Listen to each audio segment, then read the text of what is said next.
제가 먼저 읽도록 하겠습니다. 그날에 그들 중 둘이 예루살렘에서 25리 되는 엠마오라 하는 마을로 가면서 그들이 서로 이야기하며 문의할 때에 예수께서 가까이 이르러 그들과 동행하시나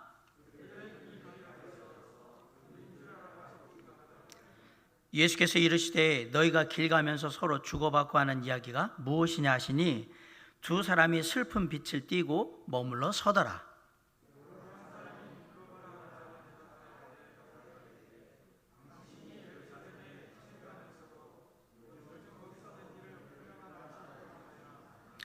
이르시되 무슨 일이냐 이르되 나사렛 예수의 일이니 그는 하나님과 모든 백성 앞에서 말과 일에 능하신 선지자이거늘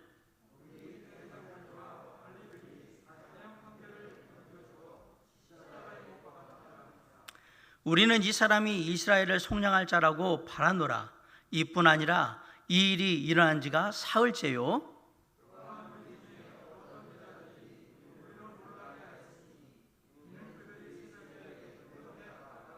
그의 시체를 보지 못하고 와서 그가 살아나셨다 하는 천사들의 나타남을 보았다 함이라.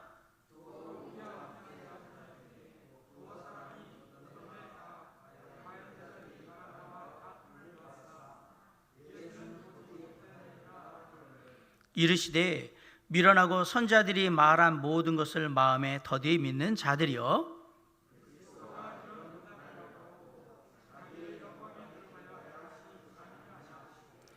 이에 모세와 모든 선지자의 글로 시작하여 모든 성경에 쓴 바 자기에 관한 것을 자세히 설명하시니라.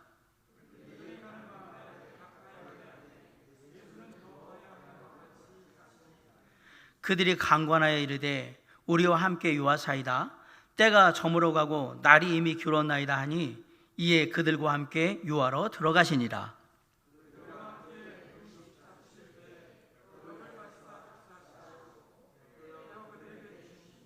그들의 눈이 밝아져 그인 줄 알아보더니 예수는 그들에게 보이지 아니하시는지라.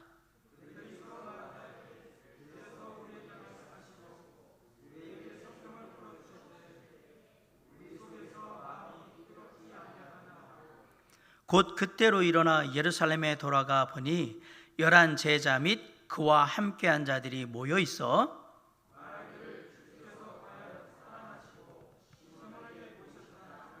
35절 다 같이 두 사람도 길에서 된 일과 예수께서 떡을 떼심으로 자기들에게 알려지신 것을 말하더라.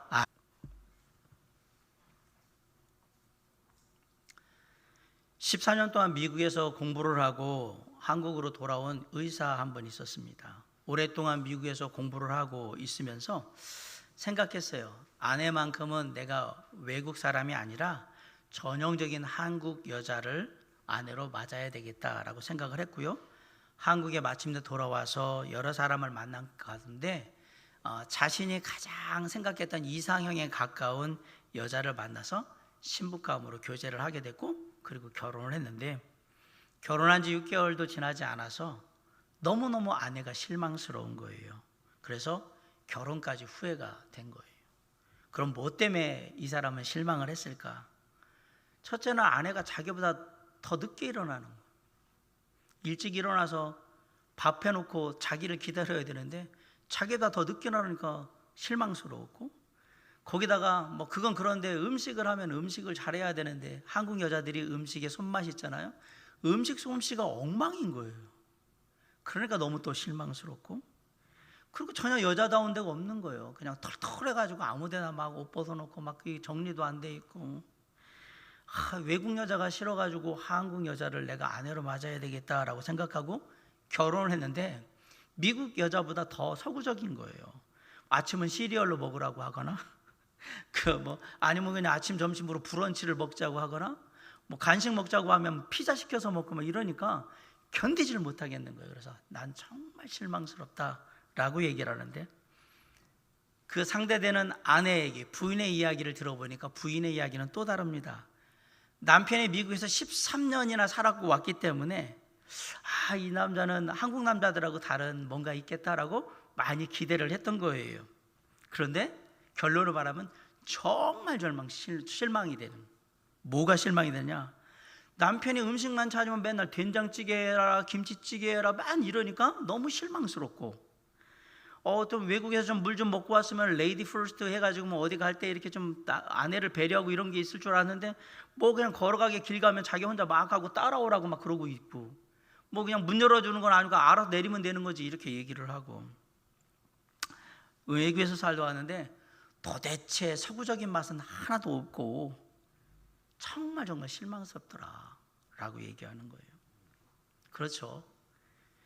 평범한 삶을 사는 우리에게도 이런저런 일로 실망은 참 많습니다. 요즘 보면 이제 좀 코로나19에서 나아지겠지라고 생각을 하고 좀 덜하겠지 생각했는데 갑자기 막 1,500명씩 1,600명씩 나오고 이러니까 위험한 수준으로 가는 거 이거 어떻게 하나 너무 실망스럽고, 지금까지 버텨온 게 너무 또 실망스럽고, 수도권이 이제 4단계가 돼서 유흥업소가 집합금지가 돼버리니까 법을 효과로 해가지고 비수도권에 문 닫지 않은 다른 또 다 가까운 도시에 가서 술판 버리고 춤판 버리는 거, 그런 거 기사를 보면서 사람들이 꼭 저렇게 해야 되나라 생각하니까 또 실망스럽고, 그리고 이런 상황이 조만간에는 전혀 나아질 기미가 없다라는 사실에 또 되게 실망스럽고, 뭐 다 그런 거예요.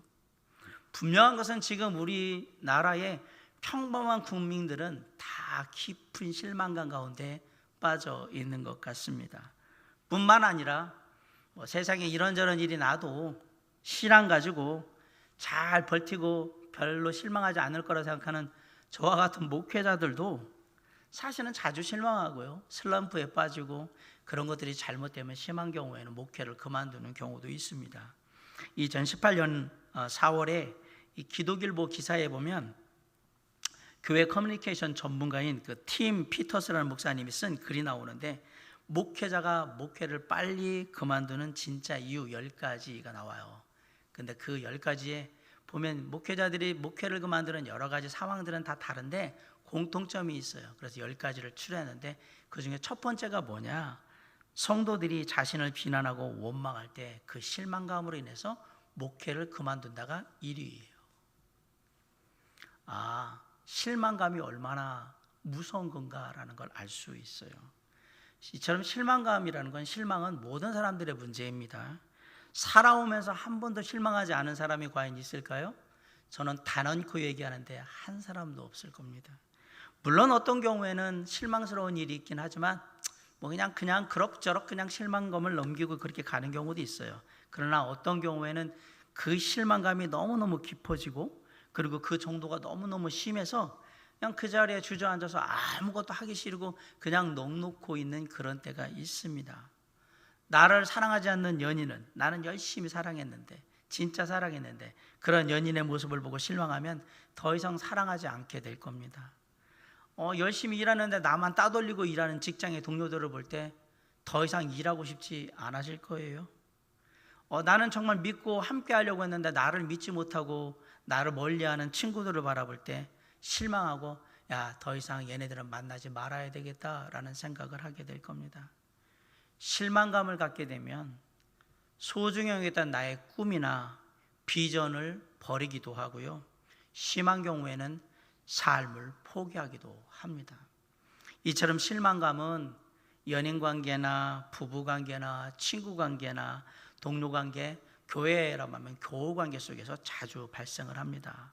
그런데 언제가 제일 실망감이 크냐? 내게 절대 실망을 안겨주지 않을 거라고 생각했던 사람들이 내게 실망감을 줄 때, 이거는 차라리 내가 누군가한테 그냥 얻어맞아서 얻은 상처보다 훨씬 더 깊다라는 사실을 기억하셔야 합니다. 대부분의 실망은 나에 대한 내가 가진 기대감을 충족하지 못할 때, 그리고 서로에 대한 믿음이 깨졌을 때 생기는 겁니다. 어떻게 하면 이런 실망의 문제를 극복하고 다시 일어서서 나아갈 수 있을까? 오늘 본문은 예수님께서 십자가에 달려 죽으신 지 사흘째 되는 날에 엠마오라는 마을로 향해 가고 있는 두 제자에게 일어난 일을 보여줍니다. 두 제자가 오늘 실망을 딛고 다시 서로를 일어설 수 있는 교훈을 우리에게 얘기해 주고 있습니다. 저는 이번 주와 다음 주에 걸쳐서 실망을 딛고 일어서서 다시 나아갈 수 있는 그 비결이 뭔지 함께 이야기하려고 합니다. 자, 우리에게 주는 첫 번째 교훈은 뭘까요? 실망은 해롭다라는 사실이에요. 오늘 본문에 나오는 두 사람은요, 예수님이 살아계실 때 예수님을 따르던 사람들입니다. 한 사람의 이름은 글로바고요, 다른 한 사람의 이름은 몰라요. 나와 있질 않아요. 이 두 사람은 어느 일요일 날 예루살렘에서 한 30km 정도 떨어진 엠마오라고 하는 작은 마을로 가고 있었어요. 이 두 사람을 믿고 따르던 예수님은 지난 금요일에 저항 한번 제대로 해보지 못하고 맥없이 십자가에 달려 죽으셨고요, 이로 인해서 예수님과 함께 펼쳐보고자 했던 그 원대한 계획들, 귀한 나의 소망, 꿈들이 산산이 부서지게 됩니다. 십자가에 달려 죽으셨다. 전혀 예상치도 못한 너무나도 기가 막힌 일이 벌어짐으로 말미암아서 이들은 깊이 실망하고 낙심했던 겁니다. 이들이 얼마나 실망했는지를 누가가 잘 묘사하고 있는데요, 안타깝게도 누가가 묘사하고 있는 부분들을 잘 살펴보면 다 부정적이에요. 먼저 이들은 예수님이 누군지 전혀 알아보지를 못했어요. 여러분 15절하고 16절 한번 다 같이 읽어볼게요. 시작. 그들이 서로 이야기하며 문의할 때에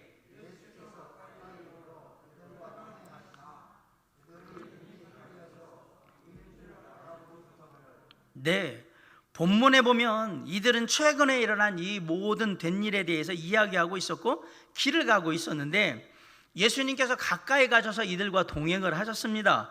그런데 그들의 눈이 가려워져서 예수님인 줄 알아보지 못했다. 안대로 가렸다는 얘기는 아니죠. 이들이 그것을 볼 수 있는 영적인 분별력이 없는 거예요.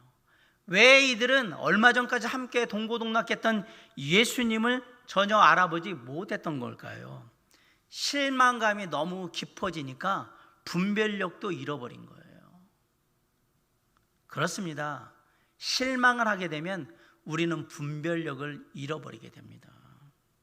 실망하면 올바른 시각으로 상대방을 바라볼 수 있는 그런 마음이 들지를 않고요, 그러다 보니까 우리가 제대로 바라보지를 못하니까 우리가 원래 계획했던 계획이나 비전이나 꿈에서 자꾸 멀어지는 거예요. 제대로 보지를 못하니까. 연인들이 사랑하면 우리가 뭐라고 얘기하냐면 눈에 콩깍지가 씌었다라고 얘기를 합니다. 실망이 깊어지면 실망이란 콩깍지가 우리 영적인 눈에 씌어서 제대로 보지를 못하고요, 생각도 깊어지질 않아요. 그러다 보면 모든 것들이 다 희미해지고 모든 게 이렇게 붕 뜬 느낌에 그냥 그렇게 있는 거예요. 하나님이 함께 하시는 것조차도 보지 못하고 느끼지 못하는 상태가 되어 버린 겁니다. 메시아 예수 그리스도께서 부활하셔서 옆에서 함께 걷고 있는데도 불구하고 이 사실을 전혀 깨닫지 못하고 생각하지 못하고 느끼지 못했던 이 제자들처럼 그렇게 되는 겁니다. 뿐만 아니라 이들은 너무 실망을 해가지고 맥이 빠져서 침체해 있고 의욕도 상실했어요. 우리 17절 한번 다 같이 읽읍시다. 시작. 예수께서 이르시되 너희가 길 가면서 서로 주고받고 하는 이야기가 무엇이냐 하시니 두 사람이 슬픈 빛을 띠고 머물러 서더라. 두 사람이 슬픈 빛을 띠고 머물러 섰어요. 너희 하는 얘기가 뭔데? 뭐 때문에 얘기하는 건데? 라고 예수님이 질문하자 침통한 표정으로 어깨가 쭉 늘어진 채로 섰어요. 그리고 이 구절을 딱 보세요. 뭔가 하고자 하는 의욕이 전혀 느껴지질 않아요. 감정적으로 완전히 다운되어 있는 상태. 실망하면 그것이 육체적으로도 영향을 미치는구나 라는 사실을 금방 알 수가 있습니다. 맥에 빠져가지고 모든 의욕을 잃은 채 그렇게 지금 서 있는 거예요. 22절에서 24절을 보면 이들은 예수님의 무덤이 비어있다라는 여인들의 증언도 들었습니다. 그런데 그런 놀라운 소식을 듣고도 직접 가서 한번 확인해 보고 싶다라는 마음이 전혀 없어요. 이들은 그냥 두렵고 골치 아팠던 예루살렘의 일들은 다 뒤로 하고 이제 우리는 새로운 시작을 위해서 엠마오로 내려간다, 이 생각밖에 없는 거예요. 실망은 우리의 감정을 침체시키고 의욕을 다 빼앗아 갑니다. 실망에 빠지면 창의적인 생각이나 적극적인 생각을 하질 않게 됩니다. 의욕도 없으니까 일을 할 수가 없습니다. 좋은 기회가 오잖아요. 실망할 때 좋은 기회가 오면 그걸 전혀 활용하지를 못합니다. 그리고 뭔가 도전하려고 하는 생각도 없기 때문에 그 일이 이루어질 수도 없습니다. 그런데 실망의 해로움은 여기에 그치지 않습니다. 무슨 이야기를 나누고 있냐라고 지금 예수님이 물으셨잖아요. 여기에 대한 글로바의 대답을 잘 보시기 바랍니다. 우리 18절 한번 다 같이 읽어보겠습니다. 시작. 그 한 사람인 글로바라는 자가 대답하여 이르되,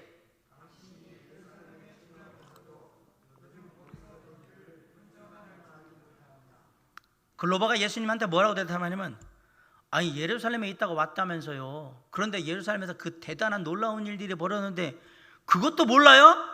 라고 예수님을 지금 질책하듯이 짜증스럽게 지금 대답을 하고 있어요. 실망하면 이렇게 돼요. 그런데 이런 부정적인 대답, 짜증스러운 대답보다 더 문제가 큰 것은 예수님의 부활의 소식에 대한 이들의 반응입니다.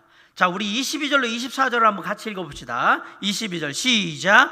또한 우리 중에 어떤 여자들이 우리로 놀라게 하였으니 이는 그들이 새벽에 무덤에 갔다가 23절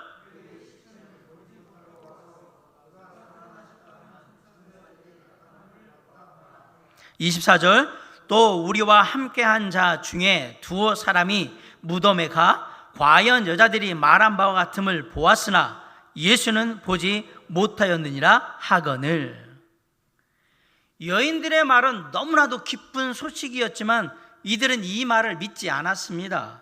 무덤이 비어있다는 말을 듣고도 누군가 그냥 시체를 훔쳐갔나 보다라고 단순히 생각하고 있는 것으로 보입니다. 아이러니하게도 가장 기쁜 소식이 실망이 크니까 가장 나쁜 소식, 안 좋은 소식이 되어버렸습니다. 이렇게 실망은 우리를 해롭게 합니다. 괜히 믿었다가 또 실망하면 나만 힘들지, 그런 두려움과 걱정, 염려 때문에 이들은 여인들이 말한 것을 믿지를 않았어요. 더 이상 실망하고 상처받기 싫다 이 얘기예요.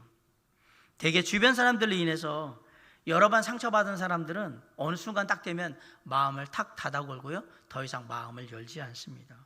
몇 번 속아보세요. 이 사람한테 속고 저 사람한테 속고 이렇게 속으면, 계속 속으면 사람들의 말은 더 이상 믿으려고 하질 않아요.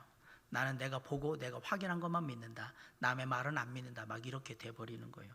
그 이유는 실망했기 때문에 그런 거예요. 실망은 우리를 부정적으로 만들고요, 방어적으로 만들고 냉소적으로 만들어 버립니다. 가스펠 헤런드라는 기독교 신문에 난 싫어합니다. 한 건설 공사장에 일꾼들이 모여 있는데, 이제 이 일꾼들을 이거는 이제 팀장, 우리말로 하면 이제 10장이라고 보통 얘기하거든요. 근데 이 팀장이 일을 사람들한테 시키는데 뭐 이야기 욕설을 하고 막 거짓말을 하면서 막 하는 거예요. 사람들이 일을 잘 못하고 그러면 막 하는데 너무 입이 거칠어 가지고 듣는 사람들이 너무나도 상처를 많이 받은 거예요. 욕하는 건 다 받는 사람. 그래서 참다가 너무 그 거친 욕설과 그 말들이 너무 마음에 상처가 돼서 한 사람이 가서 얘기를 한 거예요. 팀장님, 알겠는데 얘기를 하실 때 좀 그렇게 안 하셨으면 좋겠다고, 너무 마음에 상처가 된다고. 그 얘기를 하자 팀장님이 자기가 왜 그렇게 됐는지 이야기를 해주는데, 그분이 원래 한 교회 목사님이셨던 거예요. 그런데 교회에 문제가 일어났어요. 이 문제를 해결하려고 성도들과 계속해서 이야기를 하는데 도통 문제가 해결이 되질 않는 거예요. 성도들은 목회자의 말을 믿어주질 않고 계속 의심하고 계속 거기에 대해서 뭐라고 얘기를 하고, 그러다 보니까 자꾸 문제는 커지고 어떻게 해야 될지는 모르겠고 괴로워하다가 상처가, 아까 제가 말한 대로 성도들에 대한 상처가 막 깊어지니까 깊은 실망감에 이제 빠졌어요. 그러다가 어느 주일날 아침에 설교하러 올라갔는데 마음이 극도로 실망해서 완악해지니까 분별력을 잃어서 강단에 올라가서 성경책을 펴고 성경책을 다 북북 찢은 거예요. 그리고 성경책을 확 던져버리고 다시는 돌아오지 않을 거라고. 그러고 나가서 뭘 했냐, 공사장에서 일을 하면서 이렇게 된 거예요. 제가 지금 극단적인 예화를 들었긴 했는데, 실망감이 깊어지면 이게 삶에 미치는 해로움은 결코 작지 않다라는 걸 제가 말씀드리려고 하는 겁니다. 깊은 실망감에 빠지면 비전도 사라지고 꿈도 사라지고 의욕도 다 사라집니다. 그리고 마음에 남는 것은 냉소적이고 부정적인 마음만 남게 됩니다. 그 삶을 살아간다고 생각해 보세요. 얼마나 비참하고 불행한 삶이 되겠습니까? 물론 누구든 실망할 수 있습니다. 그런데 그 실망감이 들 때 그것을 제대로 해결하지 않으면 그 해로움이 우리의 삶의 전반적인 부분에 다 영향을 미칠 수 있다는 사실을 잊지 말아야 한다는 얘기예요. 그만큼 실망감이 우리 삶에 미치는 영향은 해롭다라는 것을 깊이 인식하셔야 합니다. 살아가는 동안에 여러 가지 우리를 실망시키는 일들이 일어날 때마다 그 실망감을 다 가지고 계속해서 그것들을 마음속에 참고 있으면 안 된다라는 얘기예요. 그러면 그것이 더 우리를 해롭게 합니다. 악은 우리의 삶을 해롭게 하는 건 어떤 모양이라도 다 빨리빨리 버려야 하는 겁니다. 그리고 뭘 해야 되느냐? 우리의 마음을 실망감이 들지 않도록 주님 안에서 잘 지켜야 하는 겁니다. 왜냐하면 실망감은 우리를 해롭게 하기 때문에 그렇습니다. 삶에 실망감이 찾아올 때는 실망이 우리를 해롭게 한다라는 사실을 잊지 마시고 빨리 그 실망감을 벗어날 수 있도록 노력함으로 말미암아서 하나님이 원하시는 삶의 모습으로 빨리 돌아가서 하루하루 최선을 다해서 살아가는 우리의 모습이 되어야 하는 겁니다. 이게 첫 번째 교훈이거든요. 실망감은 우리를 해롭게 한다. 그러므로 빨리 실망감에서 벗어나야 한다라는 것이 첫 번째 우리가 다시 일어날 수 있는 비결인 거예요. 그러면 어떻게 해야 되느냐? 두 번째, 적당히 기대하셔야 합니다. 본문에 나오는 두 제자가 실망했던 가장 근본적인 이유는 뭐냐? 바로 기대감 때문에 그렇습니다. 21절 다 같이 한번 읽어볼게요. 시작. 우리는 이 사람이 이스라엘을 속량할 자라고 바라노라. 예, 이 사람이 이스라엘을 속량할 사람, 구원할 사람이라고 바랐다. 예수님이야말로 이스라엘을 구원하실 분, 예수님께 모든 소망을 다 걸고 기대했습니다. 로마의 억압에서 자유를 주시고 자신들을 가난에서 해방시켜 주시고 남들이 알아주지 않는 삶에서 남들이 알아주는 유명인의 삶으로 우리를 바꿔주시고 물질적으로도 풍요로움을 누릴 수 있도록 그렇게 예수님이 해 주실 거라고 예수님께 기대했단 말입니다. 그런데 예수님이 로마로부터 자신들을 해방시켜 주시기는커녕 제대로 손도 한번 못 써보고 로마 총독 빌라도의 손에 의해서 십자가에 달려 무기력하게 죽임을 당하신 거예요. 그것도 가장 흉악한 죄인들이 당한다는 십자가의 형벌을 당해서 죽으신 거예요. 이런 무슨 어이없는 이런 일이 벌어지나? 아니 이런 무슨 예수님이 이런 수치스러운 일을 당하는, 이러면 우리는 어떻게 하라고 이렇게 돌아가시는 거죠? 예수님이야말로 이스라엘을 해방시켜 주시고 자신들의 팔자를 피게 해줄 수 있는 아주 기대감 있는 기대주라고 생각을 했는데 그 모든 기대가 산산이 조각이 난 거예요. 그들이 가장 실망하게 된 이유는 바로 여기에 있습니다. 기대가 크면 실망도 큰 것입니다. 실망이라는 의미의 단어가 영어로 disappointment라고 해요. disappointment. 실망이라는 단어가 왜 그렇게 되어 있느냐? 아니오라는 의미를 가진 접두사가 this예요. 그리고 약속이라는 의미를 가진 명사가 appointment예요. 그럼 실망이 뭐냐? 약속대로 안 됐다 이 얘기예요. 그래서 내가 이렇게 됐다. 실망이라는 건 약속이 안 지켜져서 지금 오는 거예요.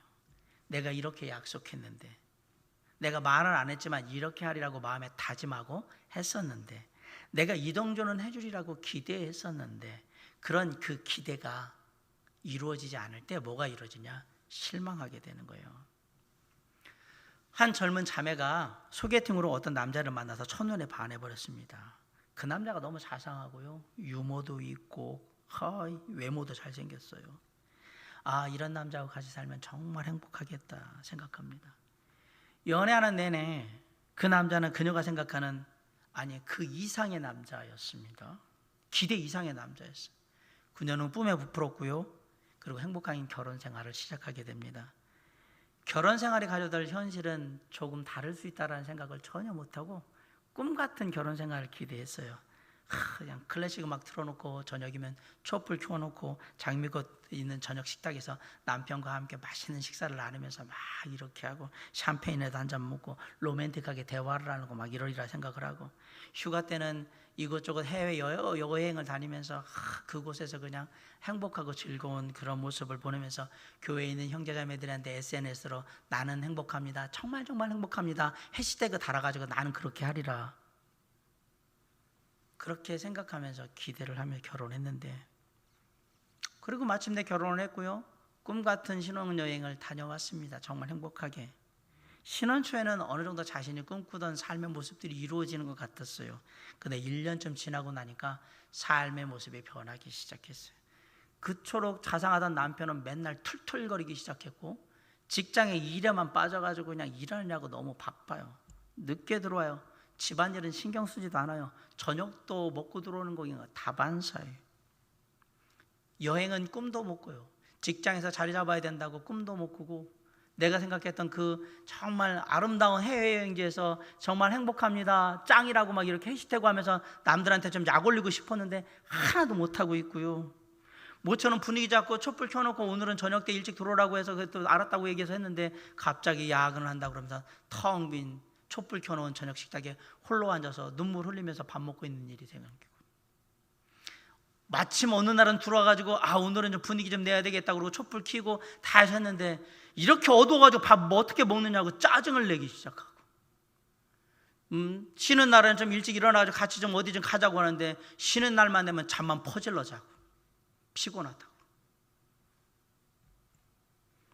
이쯤 되니까 결혼 생활이 그냥 실망에 또 실망에 실망 그 자체인 거예요. 왜 그럴까요? 내가 기대하던 기대에 맞지 않으니까 자꾸 그런 거예요. 신앙생활도 마찬가지예요. 예수 믿으면 무병장수하고 만사 형통하고 부귀영화 누릴 거라고 생각하고 그런 기대감을 가지고 예수님을 믿는 분들한테 분명히 말씀드립니다. 언젠가 반드시 실망하게 될 겁니다.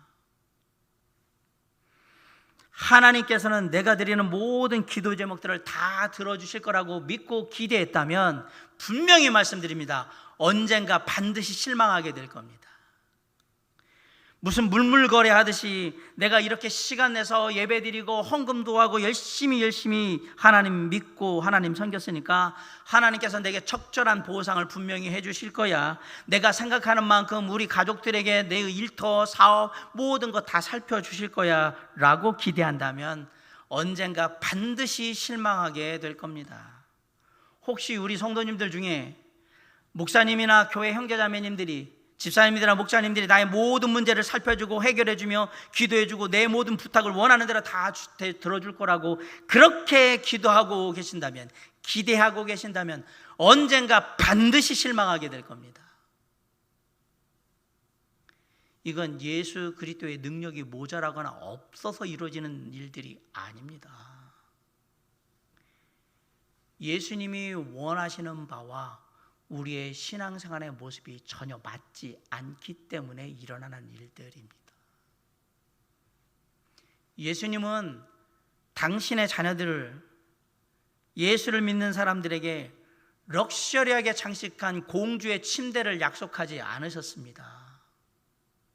그런데 우리는 자꾸 럭셔리하게 장식된 공주의 그 침대를 삶에 달라고, 신앙에 달라고 얘기를 하니까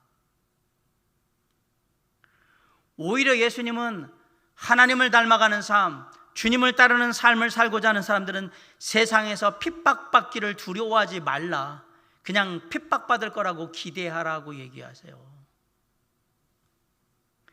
물론 우리는 언제나 하나님의 놀라운 은혜와 사랑을 받을 수 있어요. 기대할 수 있습니다. 한결같은 사랑으로 우리와 늘 함께해 주시고 당신의 형상으로 아름답게 빚어주시는 그러한 삶을 살 수 있습니다. 그래도 주님의 뜻과 상관없는 과도한 기대감은 반드시 실망을 낳게 될 겁니다. 주님의 뜻과 주님이 원하심과 상관없는 나의 과도한 기대감은 반드시 실망을 낳는다라는 얘기입니다. 사랑하는 성도 여러분, 여러분은 어떤 기대감을 갖고 우리 주 예수 그리스도를 지금 따르고 계십니까? 정말 무슨 생각으로 예수님을 따르고 계신 겁니까? 어떤 한 남자가, 혼자 사는 남자가 너무 외롭고 집안이 조용해서 애완동물 샵에 갔어요. 뭔가 좀 강아지를 기르든 뭘 하든 하나 할까라고 갔는데 새 한 마리가 아름답게 새소리를 내면서 막 지저귀고 있는 거예요. 그래, 저거 새 갖다가 내가 키워야 되겠다. 그러면 우리 집이 행복해질 것 같아 라고 해서 새를 사왔어요. 그러고서 다음날 이제 일 끝나고 저녁에 퇴근하고 집에 딱 들어가는데 마침 딱 새가 그냥 막 아름답게 지저귀면서 맞아주는 거예요. 너무 행복한 거예요. 아무도 없는 집안에 새소리가 막 낭낭하게 막 나니까 너무너무 행복했어. 아침에도 이제는 막 새소리가 막 나고 그러면서 잘 갔다 올게 그러면서 퇴근하고 또 출근하고 퇴근해가지고 또 보니까 또 새소리가 막 나고 너무 좋았어.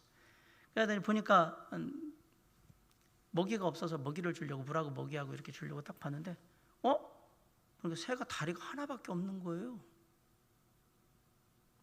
이게 애완동물 샵 이거 사장님한테 주인한테 이거 속았구나 라고 해서 가게에다 전화를 했어요. 샵에다 전화를 했어요. 사장님, 새소리는 너무 좋기는 한데 이 새가 다리가 하나밖에 없어요. 어떻게 된 거죠? 라고 따지듯이 물었어요. 그러자 애완동물 샵 사장님이 이렇게 대답했습니다. 뭘 기대하시는 겁니까? 아름다운 소리를 들려주는 새를 원하시는 겁니까? 아니면 소리를 못 내도 두 다리로 춤추는 새를 원하시는 겁니까? 뭘 기대하시는 겁니까? 사랑하는 성도 여러분, 여러분 뭘 기대하고 계십니까? 이 땅의 부귀영화를 기대하십니까? 아니면 하늘나라의 풍성한 상급을 기대하고 계십니까? 이 땅에 누리는 일시적인 만족을 원하십니까? 아니면 하늘의 영원한 기쁨을 원하시는 겁니까? 내 육신의 건강함을 원하십니까? 아니면 내 영혼의 평안함을 원하십니까?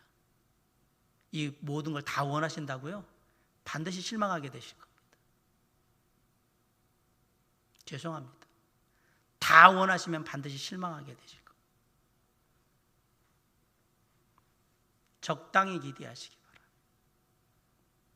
지금 이 시간 하나님에 대한 나의 기대감이 올바른지 적절한지 한번 잘 생각해 보시기 바랍니다. 물론 우리는 죽을 때까지 이 땅의 삶을 다하고 주님 나라에 갈 때까지 하나님의 선하심과 하나님의 놀라운 역사하심을 그 은혜로우심을 늘 기대하며 살아야 합니다. 꿈을 꾸고요, 새로운 것들을 시도하고 그것에 함께 하실 하나님을 기대하고 열심히 노력해야 합니다. 그러나 동시에 우리의 삶에 대해서, 우리의 직업에 대해서, 우리의 결혼에 대해서, 우리의 가정에 대해서, 우리의 인간관계에 대해서 올바르고 적절한 수준에서 내가 기대하고 있는지 잘 살피셔야 합니다. 그렇지 않으면 내 삶에 대해, 내 결혼 생활에 대해, 자녀들에 대해, 인간관계에 대해서 계속 실망하는 일들이 벌어지게 될 것입니다. 이 세상은 완벽한 세상이 아닙니다. 이 세상은 죄로 말미암아 타락했고 그 가운데 사는 모든 사람들은 다 죄성을 가진 죄인들입니다. 그 사실을 망각하고 마치 내가 천국에 사는 것처럼, 마치 천사들과 함께 사는 것처럼 그렇게 기대하고 산다면 머지않아 깊은 실망 가운데 빠지게 될 겁니다. 아이가 저녁에 배가 고파서 엄마에게 밥을 달라고 했어요. 엄마 밥 줘. 알아서 잠깐만 기다려. 엄마가 미역국도 끓이고요, 계란말이도 하고 김도 굽고 불고기도 해가지고 아이한테 줬어요. 어린아이가 밥을 딱 먹으면서 얘기해요. 엄마 짱! 정말 맛있어. 기대 이상이야. 그런데 남편이 퇴근해가지고 배고프다고 그래서 밥을 차려줍니다. 알았어요. 잠시만 기다리세요. 그리고 똑같이 아들내미 하듯이 어린아이한테 해줄 때 똑같이 해줬어요. 근데 남편이 뭐라고 하는지 아세요?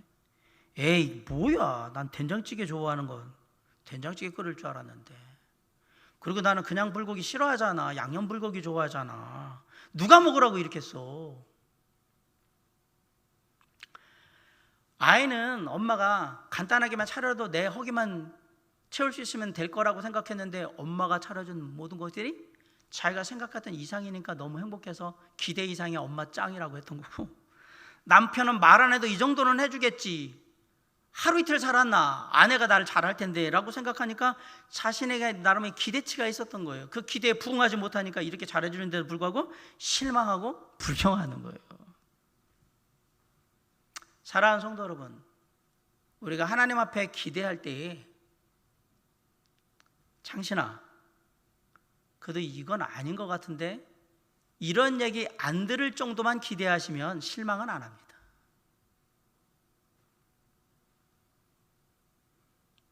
창신아, 이건 좀 너무한 것 같은데, 네가 지금 하고 있는 모습이나 이런 걸 생각할 때 뭐 내가 은혜로 다 해줄 수는 있는데, 나는 공의의 하나님이거든. 많이 심으면 많이 거두게 하고, 적게 심으면 적게 거두게 하고, 선한 것을 심으면 선한 것을 거두게 하고, 악한 것을 심으면 악한 것을 거두게 하는데, 창신아, 이거는 좀 내가 생각할 때는 아닌 것 같아. 이 얘기만 안 들으면, 이 얘기만 안 들을 정도로 기대하면 우리는 절대 실망하지 않을 거예요.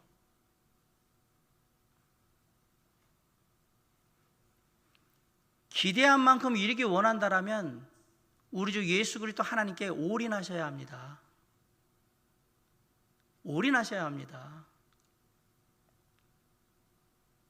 진짜 하나님께서 우리의 삶에 놀라운 역사를 경험하길 원한다면 목숨을 걸고 믿는 힘을 다해서 하나님께 다 올인하셔야 합니다. 누군가에게 무언가에 올인한다는 얘기는 그만큼 기대하는 것이 많다라는 얘기와 똑같습니다. 사람에게 기대하면 그 기대는 곧 실망이 될 것이고요, 실망은 서운함과 비참함을 낳게 될 것이고 나를 고통스럽게 할 겁니다. 사람은 사랑해야 될 대상이지 믿고 기대해야 될 대상이 아닙니다. 이 세상과 이 세상에 사는 사람들에 대한 우리의 기대를 적절히 조절하시기 바랍니다. 기대해야 한다면 오직 우리 주 예수 그리스도 하나님께만 기대하셔야 합니다. 세상의 사람들은 나의 기대를 충족시켜주는 그런 존재가 아닙니다. 오직 주님만이 내 기대에 합당하게 기대 이상으로 우리에게 은혜를 허락하시고 사랑을 주시고 축복을 주시고 평안을 주실 분이라는 사실을 잊지 마시기 바랍니다. 하나님을 향한 나의 기대가 과연 내 삶의 모습 가운데 올바른지 적절한지 다시 한번 잘 생각해 보시고, 진짜 나의 삶에 걸맞는, 나의 신앙에 걸맞는, 나의 현재의 삶의 모습에 걸맞는 적절한 기대감을 가지고 하나님께 나아가면 아마도 주님께서는 우리를 실망케 하시는 일은 전혀 없을 거라고 생각해요. 더 큰 기대를 하길 원하십니까? 그럼 주님께 더욱더 올인하시기 바랍니다. 주님이 다 기대에 걸맞게 채워 주실 겁니다. 사랑하는 성도 여러분, 언제나 나와 함께 하시는 하나님은 지금까지 내가 기대한 것 이상으로 나에게 은혜를 베푸셨고요, 나에게 사랑을 허락해 주셨고, 나와 함께 해주셨고, 나를 축복해 주셨으며, 언제나 기대 이상으로 나의 모든 일을 선하게 인도해 주신 하나님이 맞습니다. 그 하나님의 크신 은혜와 사랑 가운데 우리가 감사할 줄 알아요. 기대한 것 이상으로 늘 허락하시는 그 주님께 감사할 줄 알아야 합니다. 그래야 우리가 실망하지 않고 다시 일어서서 주님께 한 걸음 더 나아갈 수 있다는 사실을 잊지 마시기 바랍니다. 오늘 엠마오로 향해 나아가던 두 제자가 우리에게 두 가지를 교훈해 줬습니다. 실망은 삶을 해롭게 한다라는 사실, 그리고 두 번째로 그 실망감을 느끼지 않으려면 우리의 삶에 걸맞게, 우리의 신앙에 걸맞는 적절한 기대감, 그것을 가지고 하나님께 나아가라. 그러면 우리가 실망을 딛고 일어서서 다시 빨리 우리의 모습을 회복해서 하나님 앞에 나아갈 수 있다라고 얘기를 하고 있는 겁니다. 마지막 세 번째 교훈은 다음 주에 저희들이 함께 배우겠지만, 오늘 말씀을 통해 배운 이 두 가지 교훈, 실망은 우리의 삶을 해롭게 하므로 빨리 실망감에서 벗어나야 된다는 사실과 함께 적절한 기대감을 갖고 사는 것이 우리가 실망감에 빠지지 않는 좋은 방법이라는 사실을 마음속에 새기고 삶에 적용할 수 있다면, 우리가 어떤 실망 속에서도 빨리 헤어나서 벗어나서 딛고 일어서서 주님 앞에 우리의 삶을 가지고 나아갈 수 있지 않을까 생각하면서, 이번 한 주간 살아갈 때 혹시 우리를 실망시키는 일이 있더라도 실망감이 우리를 해롭게 한다는 사실을 기억하며 빨리 떨칠 수 있길 간절히 바라고요. 그리고 항상 주님을 향해서, 삶을 향해서 우리의 모든 것들이 적절히 기대하며 나아갈 때 주님이 허락하시는 귀한 것들이 많다라는 사실을 감사함으로 실망을 이겨나가는 저와 여러분이 될 수 있기를 주님의 이름으로 간절히 축원합니다. 기도하시겠습니다.